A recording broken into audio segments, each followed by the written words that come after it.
محرم کے مہینے کی فضیلت کے حوالے سے نبی کریم صلی اللہ علیہ وسلم نے، جیسا کہ ابو ہریرہ رضی اللہ عنہ کی روایت ہے صحیح مسلم میں، اللہ کے نبی صلی اللہ علیہ وسلم نے ارشاد فرمایا،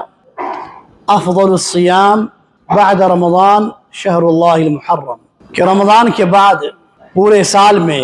سب سے افضل جس مہینے کا روزہ ہے وہ محرم کا روزہ ہے۔ اور خاص طور پر اس ماہ مبارک میں ایک دن ایسا ہے جس میں روزہ رکھنے کی فضیلت کے تعلق سے اللہ کے نبی نے فرمایا، جیسا کہ عبداللہ بن عباس رضی اللہ عنہما کی روایت ہے، اللہ کے نبی نے فرمایا کہ صیام یوم عاشوراء احتسب علی اللہ ان یکفر السنة التي قبلہ، کہ عاشوراء کے یعنی محرم کی 10ویں تاریخ، عاشوراء کہتے ہیں محرم کی 10ویں تاریخ کو، عاشوراء کی روزے کی فضیلت میں امید کرتا ہوں، عاشوراء کے روزے کے متعلق میں امید کرتا ہوں کہ اللہ تعالیٰ پچھلے ایک سال کے گناہوں کو معاف کر دے گا۔ تو پورے مہینے کی عام فضیلت ہے، اگر کوئی شخص اس مہینے میں روزہ رکھتا ہے، اور خاص طور پر عاشوراء کی روزے کی فضیلت الگ سے ہے، پچھلے ایک سال کے گناہوں کو اللہ معاف کر دے گا۔